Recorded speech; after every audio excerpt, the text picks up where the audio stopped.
मानस आदि ग्रंथों में बालकांड में गोस्वामी तुलसी बाबा ने कहा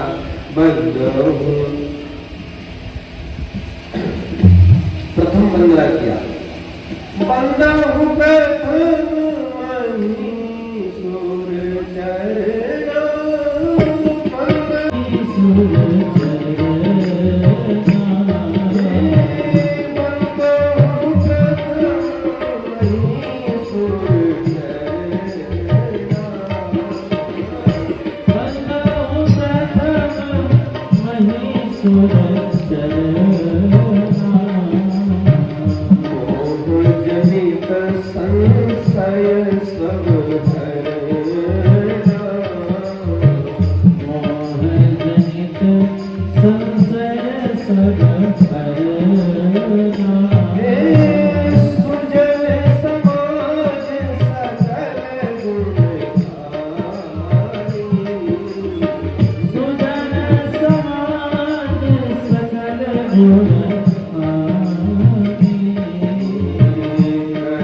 प्रणाम तो आपने ऊपर की पंक्तियों में वर्णानाम अर्थसंघानाम रसानाम छंदसामति वाणी विनायक को किया, भवानी शंकर भगवान को किया, गुरुदेव स्वरूप शिव को किया।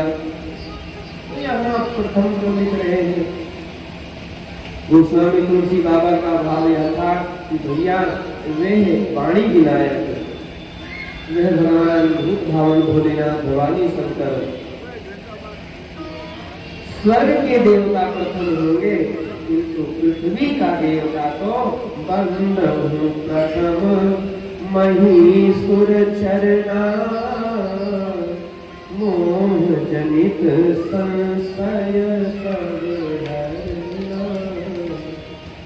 बंधु प्रथम इसलिए महीसुर चरना एतावता विप्र चरणों में अनुराग होना चाहिए। ब्राह्मण को ही चाहिए कि वह सुजन समाज, सज्जनों का समाज गोस्वामी ब्राह्मणों को बता रहे हैं तुलसी बाबा। सुजनों का समाज नहीं, सुजन समाज सकल गुण खानी, सकल गुण खानी अर्थात सकल गुणों की खान हो ब्राह्मण।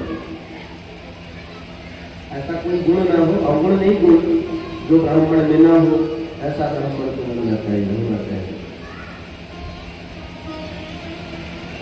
जन्म से लेकर के मृत्यु पर्यंत वैसे तो मानव मात्र को चाहिए कि अपने अंदर गुण अधिक से अधिक कितना आ जाए, सबके प्रिय सबके हितकारी हो सके, बन सके, ऐसा प्रयास करना।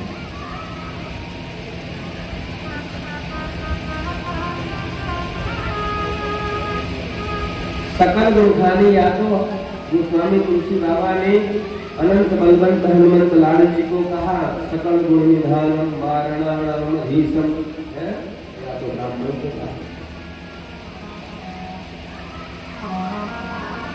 इसके पश्चात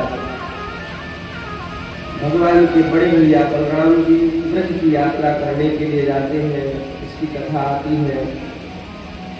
एक राजा था पौंड्रक, जो भगवान का एकदम रूप देश बना लिया, और उसका एक मंत्री था, उसका नाम काशी राजा। उसने पत्र लिखवाया भगवान के पास। पत्र आया कि आप द्वारिका छोड़ करके चले जाइए, असली भगवान आप नहीं है, असली भगवान का प्रादुर्भाव हुआ है। बहुत अच्छी बात। आप विचार करिए, सशरीर भगवान जिस समय थे धरा धाम पर प्रत्यक्ष, उस समय भगवानों की कमी नहीं थी। जो बनता था तो अपने आप में भगवान, कौन प्रकार की वहां भगवान को दिखाया, भगवान और इस समय हमारे आपके बीच में का शरीर प्रत्यक्ष भगवान मान लीजिए किसी किसी को नहीं दिखते हैं,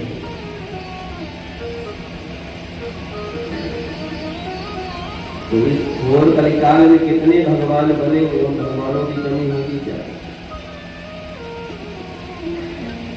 अब तो महाराज थोड़ी सी पद प्रतिष्ठा बढ़ जाए, थोड़ा चीला चीली बढ़ जाए तो भगवान के सिवा और कुछ बनता ही नहीं मिलती। एक बात का विशेष नया ध्यान दें, भगवान वो हार्ट पावर है, वो सत्ता है जिसके स्थान को कोई ग्रहण नहीं कर सकता।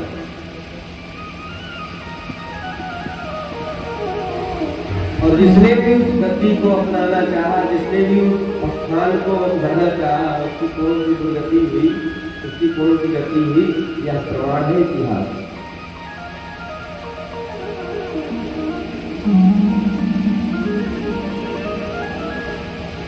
बहुत सारी बातें कहा करते हैं। इसके पश्चात सज्जनों भगवान अपने मित्र अर्जुन और श्री भीम जी को लेकर के जाते हैं जरासंध के यहाँ, विप्र रूप धारण करते हैं।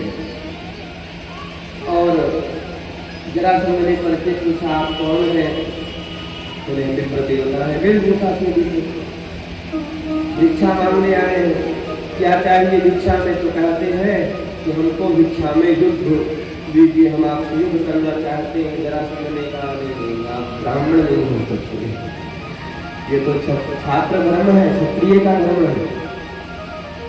वाणी व्यवहार से पता चल जाता है कि हम कौन हैं, कि वाणी करके अपने आप। जल्दी बोलो, बताओ कौन हो आप लोग? अब भगवान शर्माते शर्माते बोले, भैया हम तुम्हारे वही पुराने वाले 17 बार तुमको हरा दिए थे, लेकिन तुम माने नहीं, चले आए थे। 18वीं बार तो हम स्वयं छोड़ करके रणभूमि चले गए। अभी तक तुम हो, हम तो समझे तुमको समाप्त कर चुके हैं। नहीं, अभी ये तुम्हारी भूल थी। अच्छा, ये कौन है? बोलिए। महाराज अर्जुन है, उनके बड़े भ्राता भीम है। तो जरासंध ने कहा, महाराज हम तो तुमसे युद्ध करेंगे, क्योंकि तुमने रणभूमि छोड़ दिया। रणभूमि को तो एक बार छोड़ करके चला जाए, रणभूमि को उससे युद्ध नहीं करना चाहिए। और रह गई बात अर्जुन की, तो ये मेरे बराबर नहीं, 1.5 घंटे का दुबला पतला, ये मुझसे क्या युद्ध करेगा? हाँ, भीम से लग रहे हैं, चलो इनसे मेरा युद्ध होगा। 27 दिन तक बढ़िया युद्ध चला। 27वें दिन भीमसेन रात्रि के समय बोले, भैया कन्हैया द्वारिकाधीश, युद्ध करने को हम 3 आए थे, वहां से बहुत जोरदार बन करके, किंतु युद्ध करते हुए केवल हम दिखाई पड़ रहे हैं। आप दोनों तो बादाम के हलवा इस प्रकार से पा रहे हो, काजू की खीर इस प्रकार से पा रहे हो, ऐसे लग रहा है मेहमानी में आए हो। आप लोग तो अपना शरीर बना रहे हो, अपना शरीर गला रहे हो। और आज के बाद हम युद्ध करने जाने वाले नहीं। ये राक्षस लगता है हमको मार डालेगा, समाप्त कर देगा, हमारी बस की बात नहीं। भगवान ने कहा नहीं, भीम दादा इतनी जल्दी हिम्मत नहीं मारते। इतना कहने के बाद भगवान ने भीम दादा के शरीर पर अपना बरमहस्त पधराया, जैसे ही तो सारी पीड़ा दूर हो गई। और भीमसेन को प्रेरित किया भगवान ने, क्योंकि भीमसेन को यह था कि हम कृष्ण और अर्जुन तुमको बेकार कर रहे हो, हम हमारे लिए अकेले काफी है, हम उसे समाप्त कर देंगे। तो भगवान ने 28वें दिन युद्ध करने के लिए भीमसेन को भेजा। और जरा नाम की राक्षसी से यहाँ जरासंध हुआ था। जैसे ही भीमसेन जरासंध को चिढ़ करके फेंकते हैं, पुनः जुड़ जाता है। भगवान ने तिनका उठाया और उस तिनके को छेड़ करके विपरीत दिशा में फेंका। ठीक इशारा समझ गए महाराज भीमसेन, और भीमसेन ने भी ऐसा ही किया। दोबारा वो जरासंध जुड़ नहीं पाए, इस प्रकार से जरासंध का उद्धार भगवान ने किया। और जरासंध ने 20,000 राजाओं को अपने यहाँ कैद कर रखा था, बंदी बना दिया था। उन 20,000 राजाओं ने भगवान की स्तुति की। भागवत का बहुत ही प्रसिद्ध यह श्लोक है। कैसे भी बड़े से बड़े संकट में हम आप पड़े हो, यह महामंत्र है। इस श्लोक का स्मरण करिए, किया जाए तो बड़े से बड़े संकटों से हम आप बच जाए। इसमें बहुत सारे ऐसे भक्त होंगे कि जिनको यह कंठस्थ होगा, याद होगा। सब लोग साथ में बोले, कृष्णाय वासुदेवाय हरे परमात्मने प्रणत क्लेशनाशाय गोविंदाय नमो नमः। इसके बाद में सज्जनों, शिशुपाल का भगवान ने उद्धार किया है, इसकी कथा आती है। और भगवान सुखकाल में व्यासपीठ पर विराजमान भगवान सुखदेव कहते हैं, राजन परीक्षित, भगवान के अनंत चरित्र हैं, भगवान की अनंत कथाएं हैं।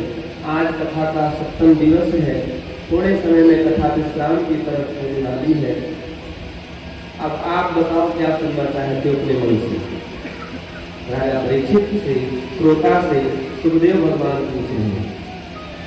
महाराज परीक्षित ने कहा, भगवान आपने कई बार ठाकुर जी द्वारिकाधीश भगवान को दीन बंधु के नाम से पुकारा है। उनको कई बार आपने दीन बंधु कहा। क्या उन्होंने किसी को दीन को बंधु बनाया है? कोई ऐसा चरित्र है, कोई ऐसी कथा है, कोई ऐसा आख्यान है क्या? भगवान सुखदेव को भगवान के परम प्रिय सखा परम भागवत श्री सुदामा जी का चरित्र स्मरण हुआ। सज्जनों,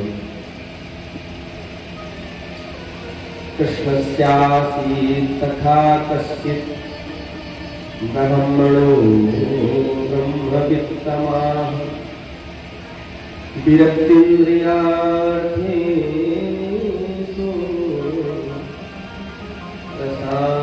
प्रशान्तात्मा जितेन्द्रियः।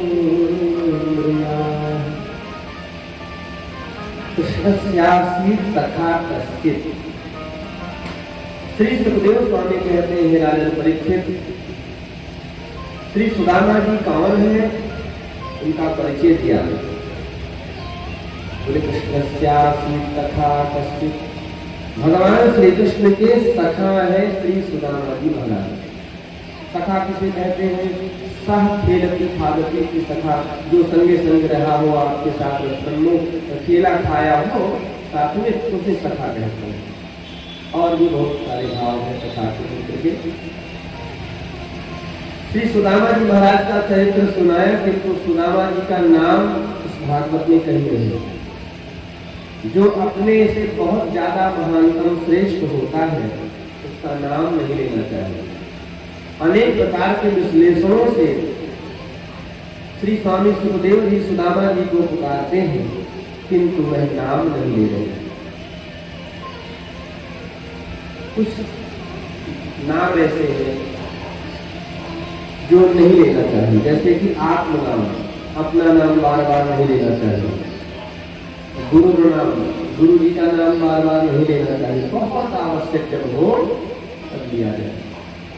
पत्र नाम, माताओं को पति का नाम नहीं लेना चाहिए। ज्येष्ठ पुत्र नाम, बड़े पुत्र का नाम नहीं लेना चाहिए। ऐसा तो ब्राह्मणो ब्रह्मवित्तमाः, समस्त इंद्रियों से व्यक्त ब्राह्मण है श्री सुदामा जी महाराज।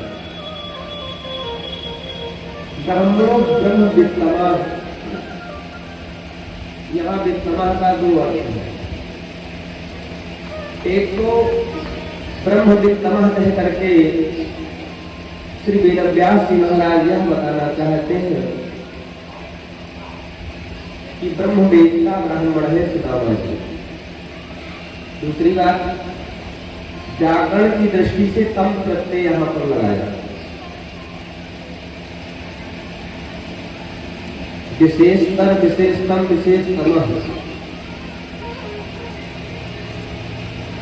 वित्तमः का अर्थ है वित्त मतलब धन। सुदामा जी को आज संसार में समाज में लोग निर्धन मानते हैं,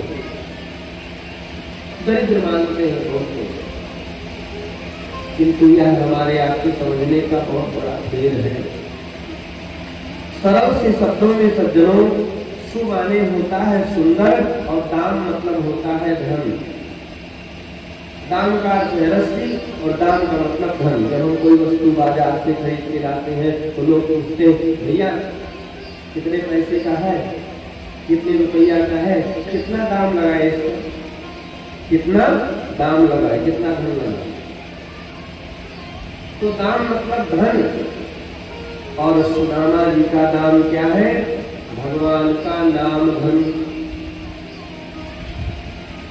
कबीरा सब जग निर्धना और धनवंता नहीं कोई, धनवंता सोई जानिए जाको राम नाम धन हो। इस संसार में सभी निर्धन है। धनवान कौन है? जो भगवान के नाम का आश्रय लिया है, जो भगवान के नाम का संग्रह अपने जीवन में किया है। भगवान के नाम से बड़ा कोई धन नहीं है, भगवान की भक्ति से बड़ा कोई वैभव नहीं है।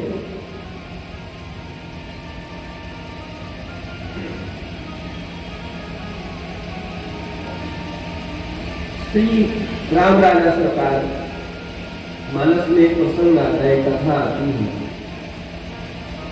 जब श्री विश्वामित्र जी महाराज भगवान को लेकर के गए अयोध्या से, राम लक्ष्मण को अपने यज्ञ की रक्षा करवाई, ताड़का का उद्धार हुआ, अहिल्या का कल्याण करके भगवान त्रिभुवन पावन सरकार गंगा जी स्नान करने के लिए गए। और गंगा जी में भगवान ने मुनि महात्माओं विप्रों के साथ में स्नान किया।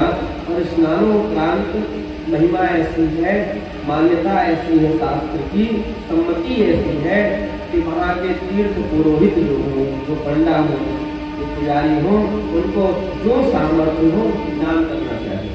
तो भगवान ने भी विविध दान महिदेवन पाए। महिदेव मतलब विप्रों को विविध प्रकार का दान किया।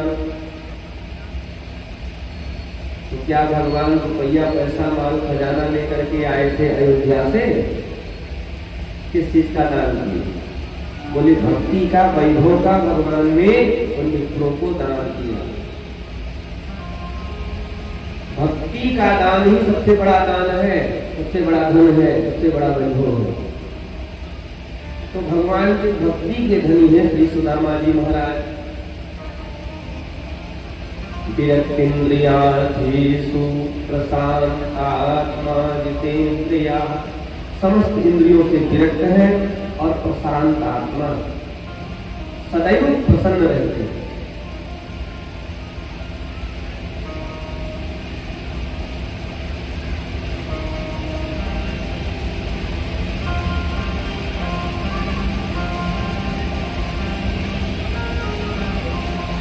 प्रशांत आत्मा।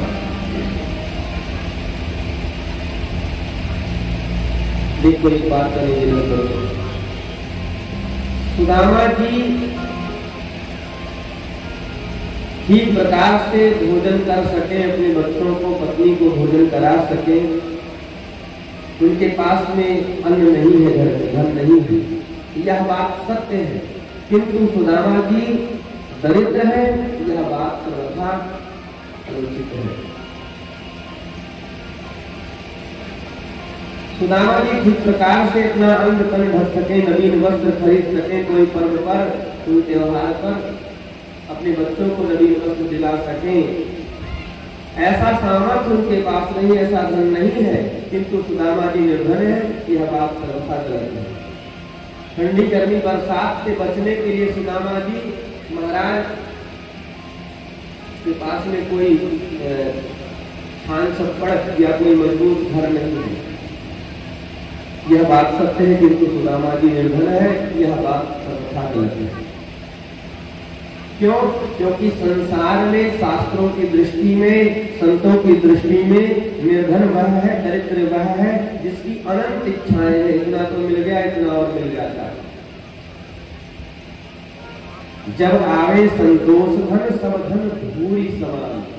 संतोष से बड़ा सज्जनों कोई धन नहीं होता है, कोई सुख नहीं होता है, कोई वैभव नहीं है। संतोष भगवान की कृपा है, कृपा के फलस्वरूप ही संतोष आता है। एक बार की बात है, देवी रुक्मिणी ने भगवान से निवेदन किया, प्रभु आपके भक्त श्री सुदामा जी महाराज दर के ठोकर खाते हैं, आपको दया नहीं आती क्या उनके ऊपर? आप एक बार उनके ऊपर कृपा दृष्टि कर दो ना। भगवान द्वारिकाधीश ने कहा, देवी रुक्मिणी अब यदि मैं तुम्हें समझाऊं तो समझ में आएगा नहीं, चलो प्रत्यक्ष तुम्हारे कहने से मैं जाता हूँ दर्शन करना। भगवान एक वृद्ध ब्राह्मण का रूप बना करके पहुंचे श्री सुदामा जी महाराज के दरबार कुटिया में। सुदामा जी तो उस समय थे नहीं। देवी रुक्मिणी ने दरवाजा खोला और देखा कि कोई विप्र देवता भिक्षाटन करने के लिए, भिक्षा मांगने के लिए आए हैं। भगवान ने कहा, देवी भिक्षा देही, हमें भिक्षा दो। देवी सुशीला ने हाथ जोड़े और कहा, महाराज मैं आपको कुछ दे नहीं सकती। क्यों? बोले मेरे घर में एक कन्या ने जन्म लिया है। क्या नाम है? बोले उसका नाम है दरिद्रा देवी। दरिद्रता मेरे घर है। क्यों? आपके स्वामी जी कुछ करते नहीं क्या? क्या करते हैं वे? सुशीला कहते हैं, प्रभु जो आप कर रहे हो तो जो भी करते हैं। कहीं गए? अरे देवी कोई बात नहीं, आज वे जब पधारे तो उनको ये कह देना कि अपने बचपन के मित्र द्वारिकाधीश के यहाँ द्वारिकापुरी चले जाएं। एक बार द्वारिकापुरी चले जाएंगे, अपने मित्र के यहाँ चले जाएंगे तो दोबारा किसी के दर उन्हें जाने की आवश्यकता नहीं है। दोबारा किसी के यहाँ नहीं जाएंगे, जाने की जरूरत नहीं पड़ेगी। इतना वह दे देंगे, सारे संसार को तो वही देते हैं। अच्छा महाराज, मुझे तो ये नहीं पता था कि हमारे महाराज के मित्र है द्वारिकाधीश, जरूर मैं भेजूंगी उनको, वे आए तो। और आज शाम को भगवान का ध्यान देगा। आज शाम को जैसे ही सुदामा जी पधारे हैं, देवी सुशीला ने तुरंत प्रक्षालन किए, जलपान कराया। तत्पश्चात कहा, महाराज मैंने एक बात सुनी है, द्वारिकाधीश आपके मित्र है क्या? सुदामा जी मुस्कुराए और बोले, देवी सुशीला तुमसे इस बात को किसने बताया? बोले महाराज एक दिन देवता अपने घर आए थे और उन्हें ये बात बताई है। बोले हाँ सुशीला, वो मेरा मित्र है, वो बचपन का मेरा मित्र है। विद्यार्थी काल में हम दोनों साथ में ही रहते थे, विद्या अध्ययन करते थे, गुरु की सेवा करते थे।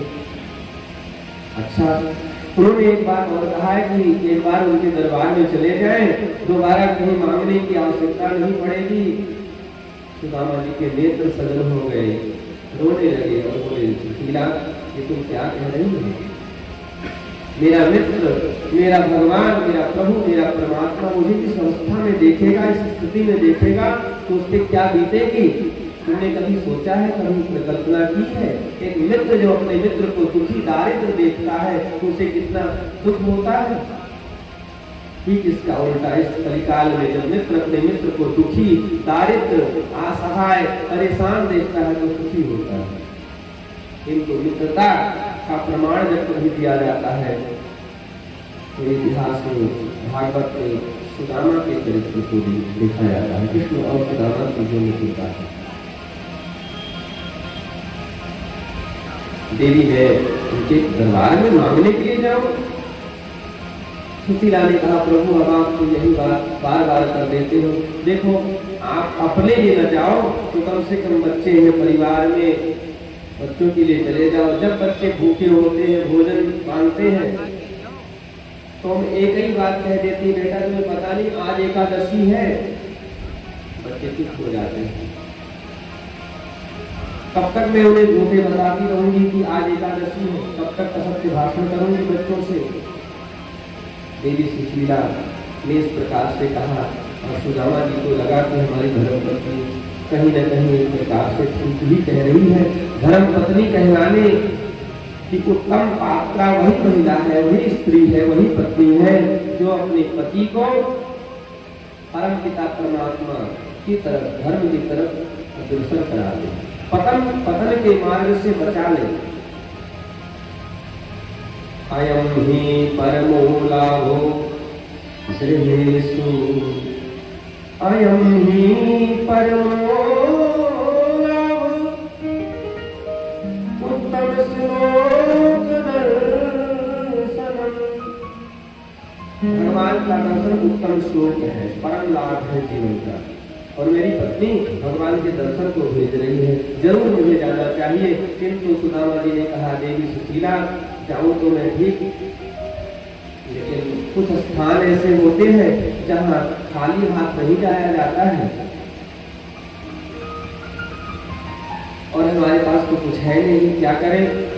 सुशीला ने कहा, सुशीला ने कहा, महाराज चिंता मत करो, हम हैं अभी कुछ लेकर के आती हैं।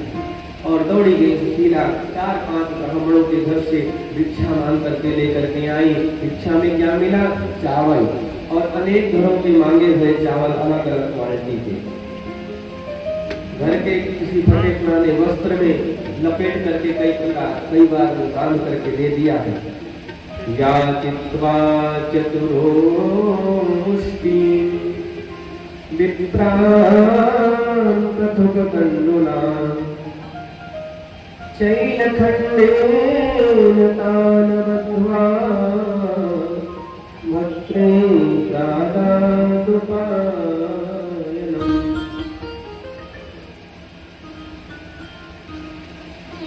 सुशीला जी ने चावल की पोटली अपने स्वामी को पकड़ाया और सुदामा जी सुदृढ़ संकल्पित होकर के निकल पड़े हैं घर से भगवान से मिलने के लिए। नगरी कितनी भी दूर हो, लक्ष्य तक तो पहुंचना ही है, स्थान तक तो पहुंचना ही है। सुदामा जी महाराज चल रहे हैं द्वारिकाधीश से मिलने के लिए। आइए हम भी, हम अपनी भजनों के माध्यम से चलते हैं। बहुत ही सुंदर हमारे भक्तगण स्वागत कर रहे हैं। बहुत बहुत आशीर्वाद भगवान की दासों का पूरा। अरे दूर नगरी, बड़ी दूर नगरी हो, दूर नगरी, बड़ी दूर नगरी हो,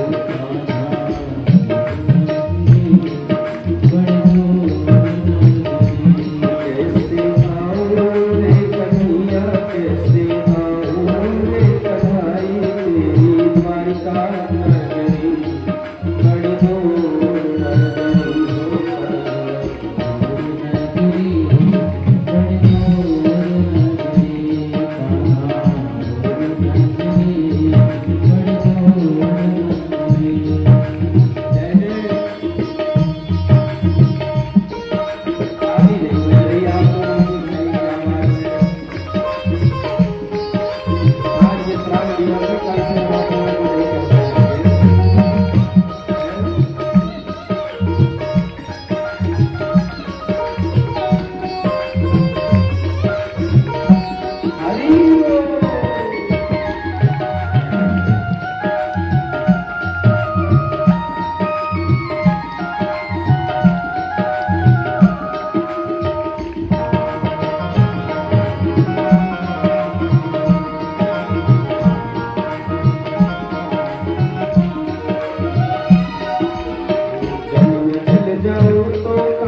अकेली आऊं तो भूल जाऊं नगरी, बड़ी दूर नगरी,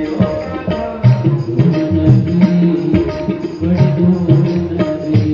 कैसे आऊं रे कन्हई, कैसे आऊं रे कन्हई, तेरी गोकुल नगरी, बड़ी दूर नगरी।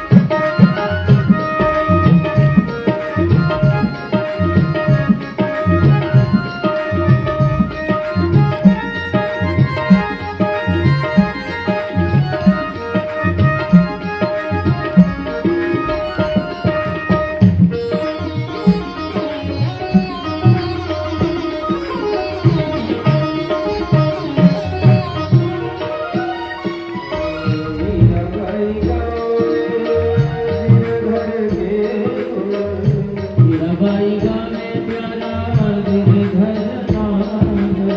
मीराबाई गावे गिरधर नागर।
सुदामा जी महाराज सुदृढ़ संकल्पित होकर के निकल पड़े और भगवान की प्रतिज्ञा है कि जो तू आवे एक पग तो मैं आऊं पग 60। भगवान ने सोचा मेरा मित्र मेरे दरबार के लिए निकल चुका है तो मुझे कुछ सहायता करना चाहिए। मार्ग में यमुना जी पड़ती है और उन्हें पार करना है, कैसे पार किया जाए। सुदामा जी सोचते हैं कि हमारे पास कोई धन भी नहीं है और दूसरा कोई केवट भी घाट पर नहीं दिखाई पड़ रहा है। फलस्वरूप भगवान केवट बन गए। अरे कोई कठिन काम नहीं, केवट का काम क्या है? नदी से इस तीर से इस घाट से उस घाट उतारना, पार करना, नदी से कराना केवट का काम है। और भगवान भी एक केवट ही है, भव सागर से हमें आपको पार कराते हैं। संसार का केवट कोई शुल्क लेता होगा, कोई पैसा रुपया लेता होगा तब पार कराता होगा। भगवान कोई शुल्क नहीं मांगते, कोई पैसा रुपया नहीं मांगते। सज्जनों, बस उनके घाट पर केवल आप कृपा रूपी घाट पर खड़े मिलो तो पार हो जाओगे। सुदामा जी खड़े हैं, देखते हैं केवट आ गया नौका लेकर के, दूर है तो बुलाते हैं, भैया केवट एक नैया ले आओ हमारे पास, हमें पार कर दो। देखो वे भक्त सौभाग्यशाली जिससे भगवान कुछ मांगते हैं।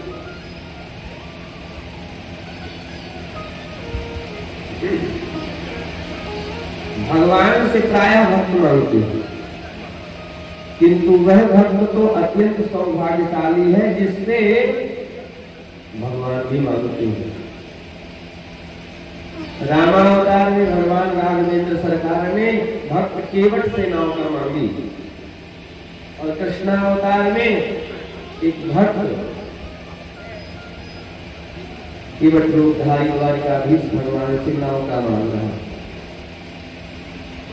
अरे केवट ले आवनैया, हम हैं जवैया पल्ली पार के।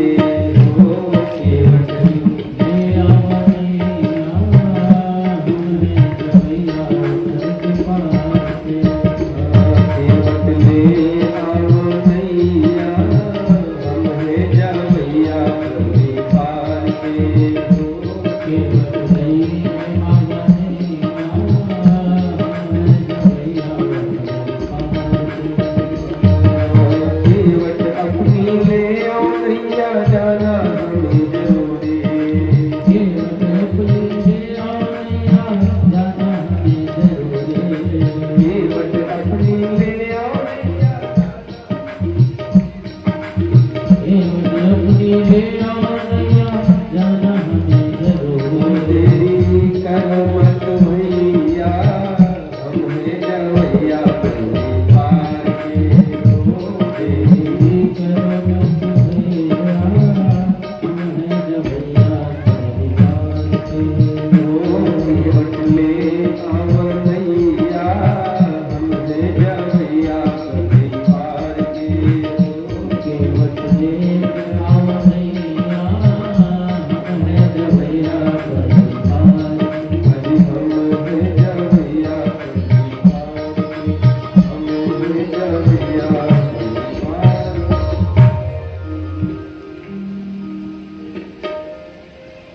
भक्त सुदामा जी भगवान से नाव का मांगते हैं। रामावतार में राम राजा सरकार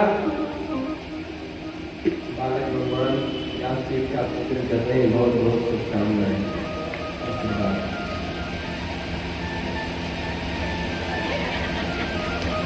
रामावतार में केवट से भगवान ने नाव मांगी। अरे भैया केवट लेक नैया ले आओ। मांगी नाव न केवट आना। राम कथा में वर्णन। केवट आता नहीं, भगवान नाव का मांग रहे हैं। क्या कहता है? कहानी तुम्हार मरम में जाना। प्रभु मैं आपके मर्म को जानता हूँ। मर्म मतलब रहस्य बात, छिपी हुई बात, मार्मिक बातों को मैं जानता हूँ। संगे संगे लक्ष्मण जी चल रहे हैं। लक्ष्मण जी को ना भैया केवट कितना ज्यादा विद्वान है, जानकार है। अरे लक्ष्मणों सोई मरम न जाना, जो कछु चरित रचा भगवाना। जानकी मैया को, असली जानकी को भगवान ने अग्नि में छिपा दिया। तुम पावक न करो निवासा, जबलक करो निशाचर नासा। और इस घटना को, इस बात को महाराज संगे संगे चलने वाले जीवाचार अनुज लक्ष्मण जी भगवान के नहीं जान पाए इस कथा को। और यहाँ केवट प्रसंग में वही लक्ष्मण जी सोच रहे हैं कि भाई ये कौन सा मर्म जानता है, मैं तो जान नहीं पाया। और दोस्तों तो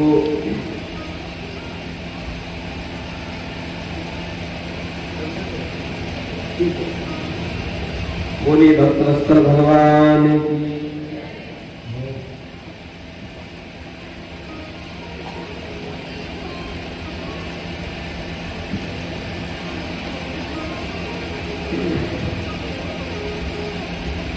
तो मैं क्या निवेदन कर रहा था आपको? कथा को ध्यान से सुन रहे हैं, तब चित्त होकर के बताओ क्या प्रसंग चल रहा है। ये बोलिए भाई, आप ही लोगों से पूछा जा रहा है। केवट और भगवान का संवाद।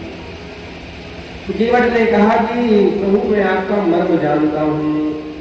कौन सा मर्म जानते हो? भगवान ने पूछा केवट से। केवट कहता प्रभु छुवत शिला भई नारी सुहाई। अरे वो पत्थर का स्पर्श आपने किया जैसे ही तो परम सुंदरी नारी बन गई। प्रभु हमें डर है कहीं आपके चरण रज, आपके श्री चरण हमारी नैया में पड़ेंगे तो हमारी नैया भी नारी ना बन जाए। तुम्हारा इसमें हर्जा क्या है? अरे भाई तुम्हारी नैया अगर नारी बन जाए तो एक घर वाली बाहर वाली, घर वाली तुम्हारे भोजन पानी का प्रबंध करेगी, घर की गृहस्थी संभालेगी, और बाहर वाली तुम्हारे व्यापार में विस्तार करेगी, सहयोग करेगी। केवल अपने हाथ जोड़े और कहा प्रभु एक है घरवाली तो संभाले संभल ही नहीं रही है, और दूसरी आप बाहर वाली की बात कर रहे हैं। हमें तो एक, हम पे तो एक ही भारी है।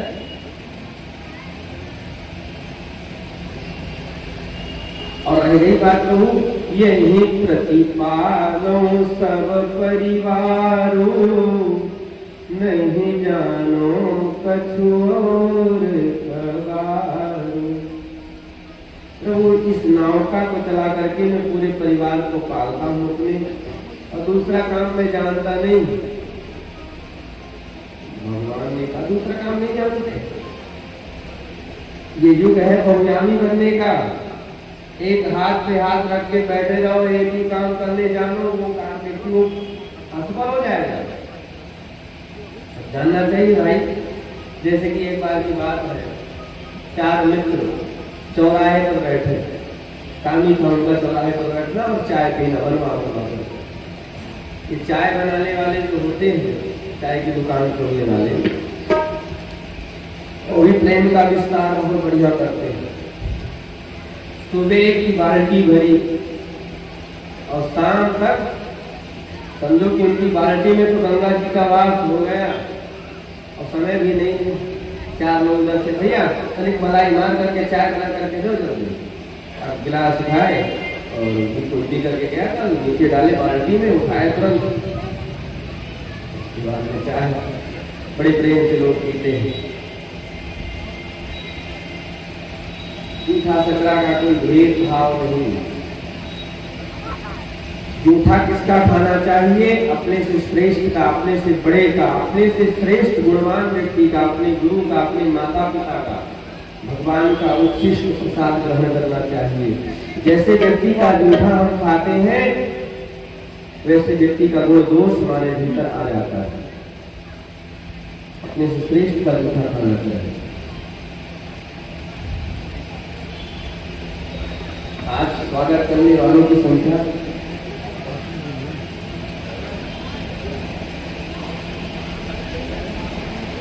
जय श्री राम, जय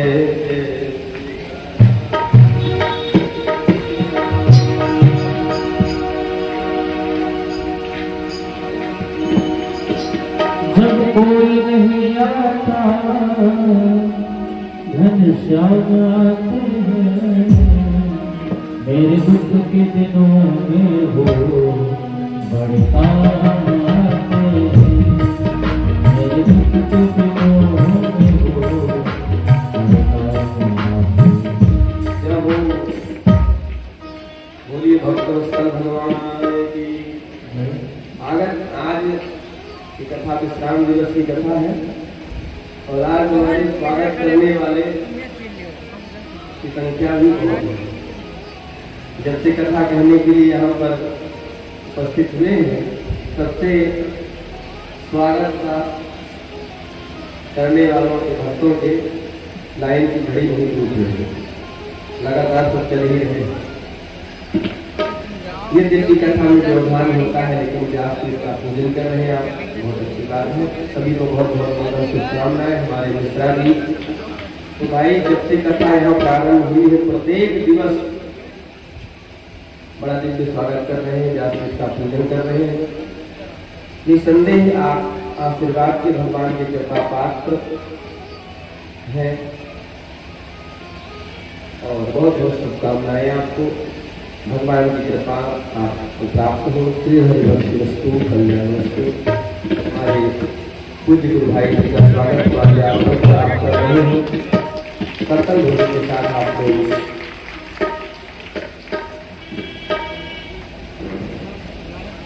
जहाँ विराजे राधा रानी, श्री अलबेली सरकार समरिया, ले चल पल्ली पार कन्हैया, ले चल पल्ली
हम लोग केवट चरित्र को थोड़ा सा दर्शन कर रहे थे मानस के माध्यम से। केवट ने कहा प्रभु बस एक ही काम जानता हूँ, नाव का चलाना, दूसरा कोई काम आता नहीं है। जैसे कि चार मित्र आपस में बहुत पढ़ते थी, पटे कभी मित्रता होती थी, चौराहे पर बैठते चाय पीते। एक बार की बात है, भैया जा रहे थे रास्ते से, उनकी गाड़ी फंस गई रास्ते में। तो चारों उठे और गए, गाड़ी में धक्का लगाया, गाड़ी आगे बढ़ गई, निकल गई। गाड़ी मालिक प्रसन्न हुआ, बुलाया भैया यहाँ आना। जैसे पास में आए तो निकाल करके सबको 50-50 रुपए दिया।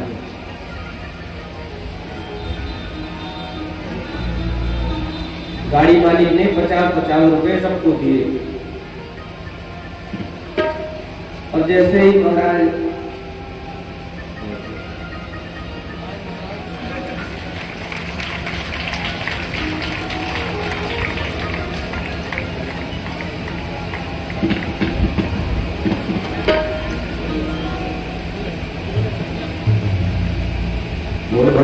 भगवान की चारों मित्रों ने 50-50 रुपए पाए। जैसे निकले वहां से कि गाड़ी मालिक ने बुलाया, भैया यहाँ आना। वापस आए, भैया आपका नाम? बोले हमारा नाम है पीरजादे। दूसरे भैया का नाम बोले समीर जादे। तीसरे का नाम बोले अमीर जादे। चौथे का क्या नाम बोले हराम जादे। अच्छा क्या करते हो? बोले यही जो भी किया, किसी की गाड़ी घुस जाए यदि रास्ते में तो धक्का लगाते हैं, बाहर करवा देते हैं। अच्छा वास्तव में आप लोगों का नाम भले ही उठपटा किसने रख दिया हो, लेकिन आप हो बहुत अच्छे, बहुत भोले भाले, बड़े सरल उत्कृष्ट के हैं। अच्छा काम कर रहे हो। ये तो सोशल वर्क अगर कार्य है, सहयोग का काम करना चाहिए, बहुत अच्छी बात है। रास्ते में फंसे हुए को बाहर निकाल देना बहुत अच्छी बात। अब जैसे ही महाराज आगे बढ़े वापस, तब तक गाड़ी मालिक ने बुलाया, भैया 1 मिनट सुना और एक बार पास में। बोले ये बताओ ये रास्ता कभी सूखता नहीं क्या? अरे महाराज ये रास्ता, अरे हम सूखने दे तब सूखे ना, जैसे सूखने वाला होता है तुरंत पानी भरवा देते हैं, इसमें चलवा देते हैं रास्ते में। रास्ता सूख जाए तो हमारी खेती ही सूख जाए, हमारा व्यापार ही सूख जाए। कुछ लोग ऐसे होते हैं जिनको दूसरा काम नहीं आता, एक ही काम आता है। केवट ने भी कहा प्रभु एक ही काम आता, बड़ा स्वरूप से भगवान का शरण प्रक्षालन किया। ये तो अपने अपने आनंद है सज्जनों माताओं कि किसको किस में कहाँ आता है। केवट तो भगवान के श्री चरण धुलने में आनंद आया। अति आनंद उमगी अनुराग, अति आनंद उमगी अनुराग, अति आनंद उमगी अनुराग, अति आनंद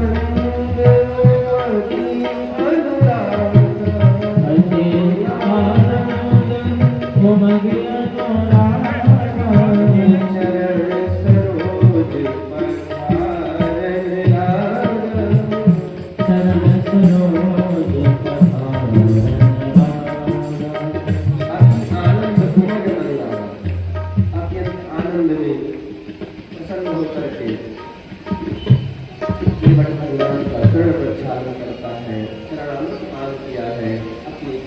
पुत्र परिजनों को भी पान कराया है, परम पावन हुआ।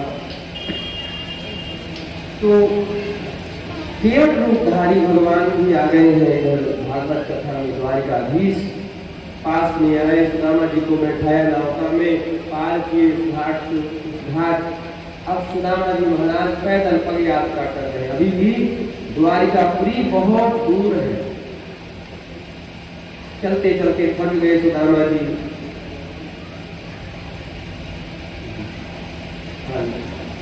परम श्रद्धेय गुरु भाई जी अपना आशीर्वाद हम सभी को अमूल्य समय प्रदान किए, बहुत बहुत शुभकामनाएं।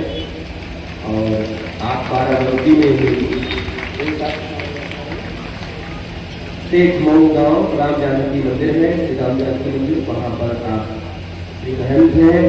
और आप सभी जब कभी अवकाश मिले तो स्थान पर जरूर जाए, दर्शन करें। और बड़ी छावनी सरकार के कृपा पात्र है हम सब। बड़ी छावनी आप सबों का गुरुद्वारा है, वहाँ पर जब कभी आपको समय अवकाश हो यहाँ पधारें तो गुरु भगवान का दर्शन करें।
बोलिए भक्तवत्सल भगवान की। अपने हाथ चला दो, अपने हाथ मैं प्रार्थी हूँ कथा में आज स्वागत समारोह आगे चल रहा है, तो ठाकुर जी से बातचीत से और अपने भक्तों से वैष्णवों से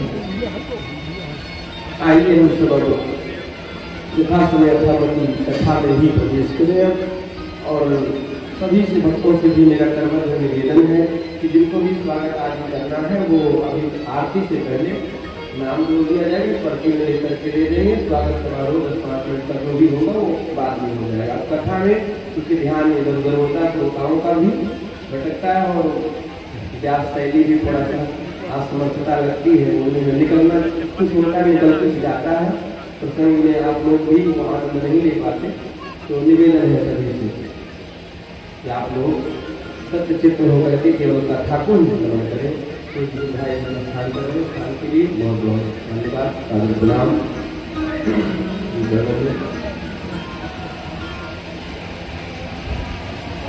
श्री सुदामा जी महाराज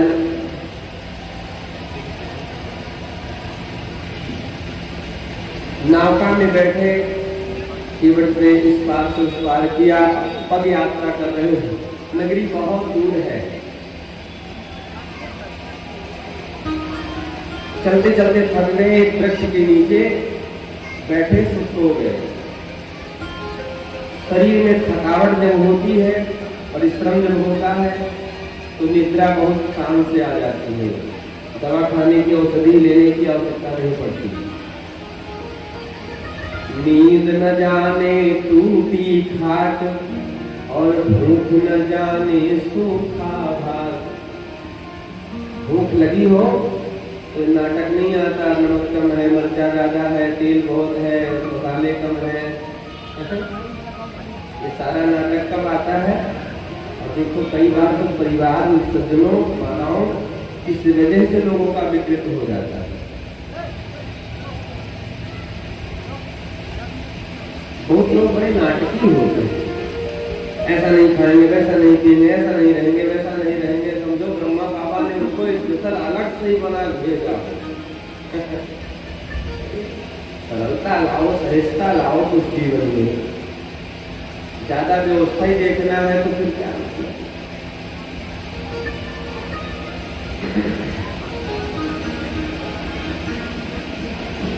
समझ रहे हैं?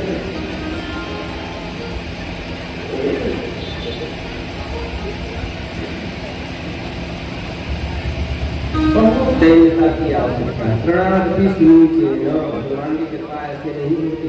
अत्यंत सरल सहज जब जीवन होता है तब जाके भगवान की कृपा होती है। सज्जनों माताओं बहनों,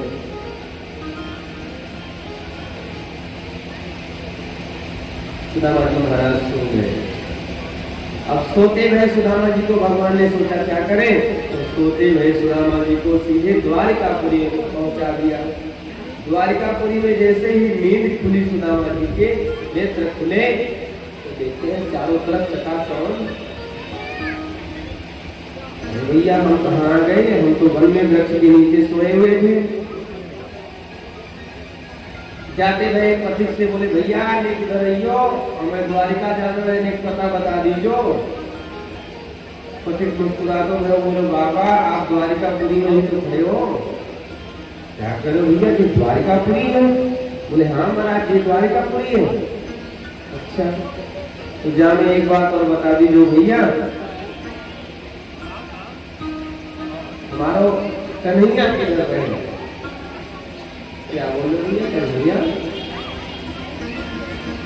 अरे महाराज ठीक से गली नंबर, मोहल्ला नंबर, पता बताओगे तब स्थान तक पहुंच पाओगे, द्वारिकापुरी है। कन्हैया का मतलब समझ में नहीं आया, क्या कह रहे हो आप? बोले भैया को मत मानियो, जैसो आपको नाम है कृष्ण, मेरे बचपन को मित्र है, मित्रता में अपने मित्र का नाम कुछ अलग अलग देते हैं। नाम तो है उसका कृष्ण, लेकिन हम दुलार से प्रेम से मित्रता का नाम उसका रखते हैं कन्हैया।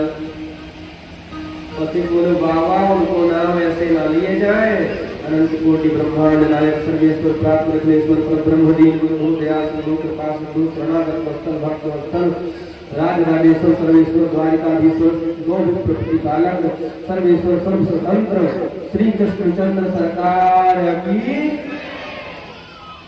सुदामा जी बोले भैया आपको इतना करो नाम है क्या? वो कोई नाम तो हमारा बचपन को मित्र है, क्षमा कर दीजिए महाराज। बोले हाँ बाबा आपको नाम तो बड़े है, लोग इतना विश्लेषण लगा करके उनका नाम लेते हैं। अच्छा भैया तो एक बार और बता दीजिए एक बार कि आपके महल किधर है? बोले महाराज उनके महल की मत पूछो, ये जितने भी दिख रहे हैं पंक्तिबद्ध उन्हीं के महल है। भागवत में तो ऐसा दर्शन है सज्जनों माताओं कि सीधे श्री सुदामा जी महाराज महल में प्रवेश किए, किंतु एक कवि हुए हैं बाबा श्री नरोत्तम दास जी महाराज, उनका भाव बिना व्यक्त किए नहीं रहा जा रहा है। उन्होंने अपने शब्दों में बहुत ही सुंदर सजाया है। वो कहते हैं कि श्री सुदामा जी महाराज पहले द्वारपाल से मिलते हैं और द्वारपाल ने जैसे ही सुदामा जी को देखा, सुदामा जी का दर्शन किया। कैसे हैं सुदामा जी? बोले चरणों में कोई पादुका नहीं है, फटी पुरानी धोती से किसी प्रकार से उन्होंने अपने अंग तन को ढक रखा है। इतना दुबला पतला ब्राह्मण है, लगता है अभी गिर जाएगा।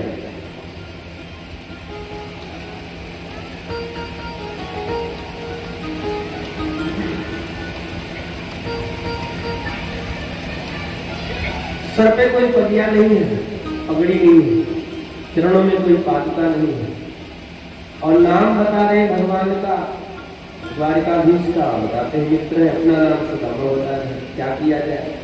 ऐसे भी क्या हमारे ठाकुर जी के मित्र हो सकते हैं? द्वारपाल ने सोचा भैया रे चल देना ठीक नहीं, इनको यहीं से वापस करना ठीक नहीं है। हमारे प्रभु तो दीन बंधु है, दीनानाथ है, वे तो असहायों के सहाय है। जरूरी नहीं कि मित्र ना होंगे उनके, तो कहीं होंगे तो बहुत समस्या आ जाएगी। इसलिए हमारा क्या जाता है, चलो भीतर में जा करके बता देते हैं प्रभु को कि आपसे मिलने आपके मित्र ऐसे कोई है जो आए। जैसे ही द्वारपाल जाता है भीतर, भगवान अपने अष्टप्रधानियों के साथ बैठे हुए हैं सज्जनों। भगवान के सामने भोजन का थाल है, प्रथम निवाला प्रथम ग्रास भगवान ने उठाया है। उसी क्षण ये द्वारपाल पहुंचा और द्वारपाल ने कहे कि शीस पगाना जगातर में प्रभु जाने को आही बसे के निग्राम। धोती फटी सिलती दुपट्टी अरुपाय उपाना की नहीं श्यामा। द्वार खड़ो तुझ दुर्बल एक रहो चकी सो वसुधा अभिरामा। और पूछा दीन दयाल को धाम अरे बतावत आपनो नाम सुदामा। सुदामा शब्द भगवान के कान में पड़ा माताओं बहनों सज्जनों। उसी क्षण भगवान भूल गए कि हमें भोजन करना है कि नहीं, चरण पादुका पहनना है कि नहीं, कोई अंगवस्त्र पटका आदि रखना है तो करिए कि नहीं, किसी दास दासी को किसी महारानी को कुछ आदेश करना है कि नहीं। हाय सुदामा करते हुए भगवान बाहर महलों के आ रहे हैं। इधर श्री सुदामा जी महाराज अनेक प्रकार के संकल्प विकल्प में पड़े हुए हैं। मेरा मित्र है, वो बचपन का मित्र है। यहाँ बड़े आदमी होकर के लोग राजा महाराजा होकर के अपने मैया बाप तक को भूल जाते हैं। वो तो केवल मेरा मित्र है, पता नहीं मुझे इस अवस्था में वो पहचानेगा कि नहीं पहचानेगा। जीव की अंतिम समय तक परमात्मा परीक्षा लेते हैं। मृत्यु के समय तक भगवान परीक्षा लेते हैं और परमात्मा की परीक्षा में बिरले ही पास होते हैं। सब नहीं पास होते। अनेक संकल्प विकल्प में पड़े थे महाराज, पीछे हो ही रहे थे। सुदामा जी वापस होने वाले ही थे कि महाराज भगवान पहुंचे और कहते हैं, हाय सुदामा मित्र। सुदामा जी को पा करके भगवान द्वारकाधीश धन्य धन्य हो गए, कृतार्थ हो गए। गले से लगा ले दोनों मित्रों ने एक दूसरे को, भुजा पास में बांध लिया। भगवान विचार करते हैं, सोचते हैं मेरा मित्र बहुत ही संकुचित स्वभाव का है, कि कोई भी बात अपनी मुझसे व्यक्त नहीं कर पाएगा, यहाँ कह नहीं पाएगा। भीतर ले गए महल के, अपने निज सिंहासन पर बैठाए हैं, चरणों में बैठ गए भगवान और रुक्मिणी देवी को आदेश करते हैं, रुक्मिणी जाओ जल लेकर के आओ, हमें महापुरुष के चरण धुलने हैं। और चरणों की तरफ जब दृष्टि गई भगवान की, द्वारकाधीश भगवान की श्री सुदामा जी की तरफ, तो देखते हैं चरणों में तलवे में अनगिनत कांटे चुभे हुए हैं। चलते चलते कई फोफले पड़ गए हैं, कई फोफले फूट गए हैं, उसमें से रक्त निकल रहे हैं, कंकड़ रजकण प्रवेश कर गए हैं, उनके रक्त रंजित वही चरण हो गए हैं। और भगवान कहते हैं, मित्र आपने आने में इतनी देरी क्यों लगाई? पता था आप यही सोच रहे होंगे कि मेरा मित्र मुझे पहचानेगा नहीं ना, लेकिन नहीं सुदामा, मुझे तो एक एक पल याद है, आज भी तेरी मित्रता का एक एक व्यवहार याद है। मैं अपने भक्तों को कभी नहीं भूलता, कैसी भी स्थिति आ जाए। मेरा भक्त एक बार मुझे भले भूल जाए, पर मैं अपने भक्त को कभी भूलता नहीं।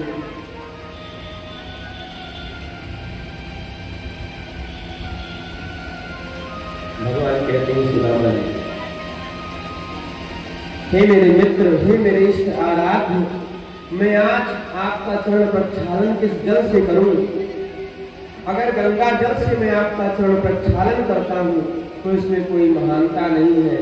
गंगा जल तो मेरे चरणों से निकला हुआ है, चरणों से निकली है गंगा जी के। संसार के पवित्र से पवित्र जल का नाम है गंगा जल। बहुत बहुत शुभकामनाएं व्यास जी को।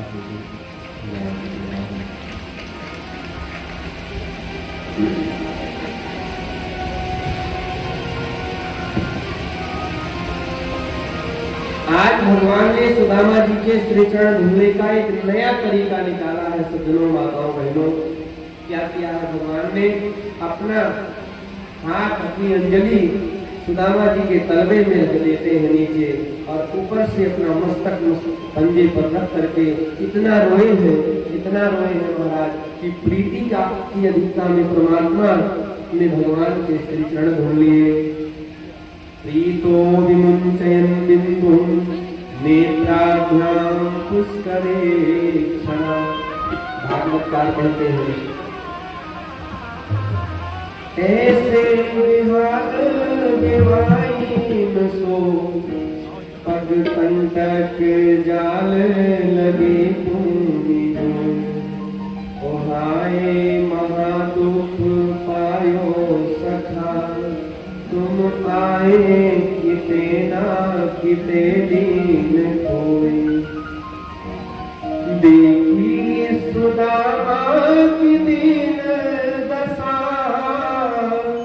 करके करुणा करुणा निधि रोए।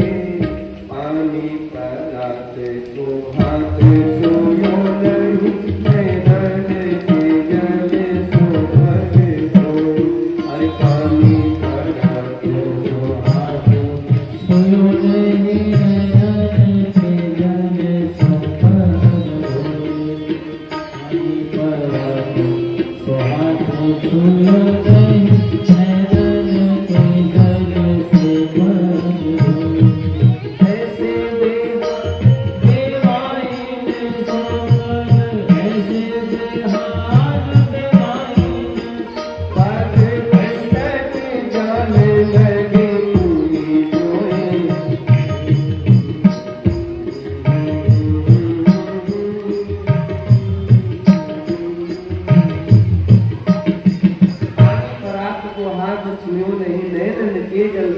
सो पग धोए प्रीतो विमुचेत बिंदु नेत्राभ्याम पुष्करे क्षण। आज श्री सुदामा जी के सौभाग्य की सराहना रुक्मिणी जी कर रही है। वे अपने मन में विचार करती अवधूत ने स्त्रीहीन ने आज कौन सा ऐसा पूर्ण किया है, कौन सा ऐसा सुकृत किया है कि जिसकी वजह से भगवान लक्ष्मी नारायण इसकी सेवा में लगे। सोचो भैया, लक्ष्मी नारायण जिसकी सेवा कर रहे हो वो निर्धन है क्या, वो धनहीन है क्या? और ऐसे लक्ष्मी नारायण की सेवा करने वाले को अगर निर्धन मानते हो तो यह ब्राह्मण व्यासपीठ पर जो बैठा है निर्धन बनने के लिए जन्म जन्मांतर के लिए तैयार है। आज से ही सुदामा जी महाराज बहुत बड़े विद्वान थे, बहुत बड़े वैराग्यवान थे, किंतु वह प्रवचन नहीं करते थे, वह कथा नहीं कहते थे, कथा सुनते थे लेकिन कहते नहीं थे। और सुदामा जी महाराज को वो वैभव प्राप्त हुआ। आज यह अकिंचन ब्राह्मण ना तो भक्ति है भगवान की, ना ज्ञान है शुद्ध, ना वैराग्य है। भागवत के 2-4 श्लोक कहीं रट लिए, रामचरितमानस की 10-5 चौपाई कहीं सुन लिया, रट लिए, और आज आप देख रहे हैं कि ये व्यासपीठ फल फूल वस्त्र आदि धन दक्षिणा से पूरा भरा हुआ है। ये भगवान की कृपा। हमारी अपनी कोई योग्यता है क्या? ये भगवान की कृपा है, ये भगवान की करुणा है।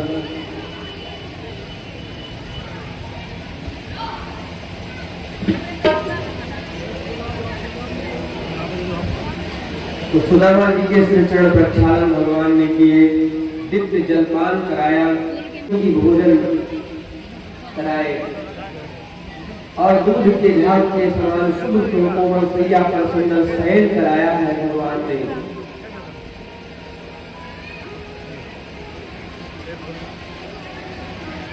सुदामा जी को श्री चरण भगवान दबाने लगे। सुदामा जी कहते हैं, नहीं मित्र, मेरे चरण से दूर रहियो। सुदामा जी से भगवान ने कहा, मित्र ये बताओ तुम्हारे विवाह आदि है कि ना है? सुदामा जी कहते हैं, मित्र हमारे विवाह की कुछ ज्यादा ही चिंता हो गई क्या? बोले ना मित्र, तुम बचपन से बाबा पंथी की बात ज्यादा करते रहते। अस्तु हमें चिंता है कहीं बाबा तो नहीं बन गए? बोले ना मित्र, हमारा विवाह है गया है, बड़ी सुंदर ब्राह्मणी मिल गई, नाम है आपको सुशीला, यथा नामे तथा गुणे, जीवन की गाड़ी बहुत बढ़िया चल रही भैया। भगवान ने कहा, हो तब तो भाभी जी ने मेरे लिए कुछ ना कुछ जरूर भेजा होगा। अब सुदामा जी महाराज का भेजा और खराब हो गया। जैसे ही भेजा का नाम लिया,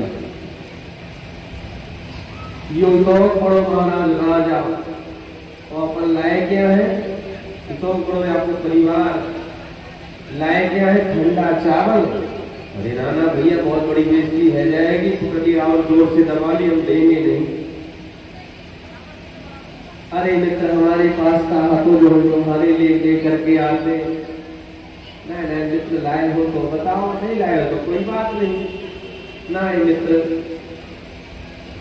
भगवान का, श्री कृष्ण भगवान द्वारिकाधीश का सुदामा जी का संवाद यहाँ पर हुआ है। और भगवान बार बार पूछते हैं, मित्र लाए हो तो बताओ, नहीं लाए हो तो बताओ। अरे बता मेरे यार सुदामा रे, भाई बड़े के नाम में आया। बता मेरे यार सुदामा रे, भाई बड़े के नाम में आया। बता मेरे यार सुदामा रे, बाल तुम्हारे जब आया करता, बाल तुम्हारे जब आया करता, रोज खेल के जाया करता, रोज खेल के जाया करता।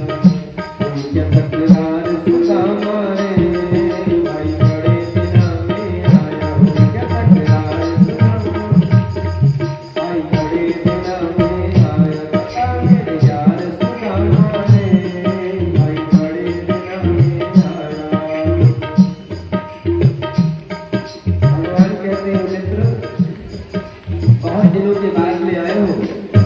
अरे सब बच्चों का हाल सुना दे, सब बच्चों का मिसरानी की बात बता दे, मिसरानी की बात बता दे। उसकी याद सुना दे भाई बड़े दिना में आया, उसकी याद सुना दे भाई बड़े दिना में बता दे, याद सुना दे भाई बड़े दिना में आया। बता मेरे यार सुना दे भाई बड़े दिना में आया, भाई बड़े दिना में आया।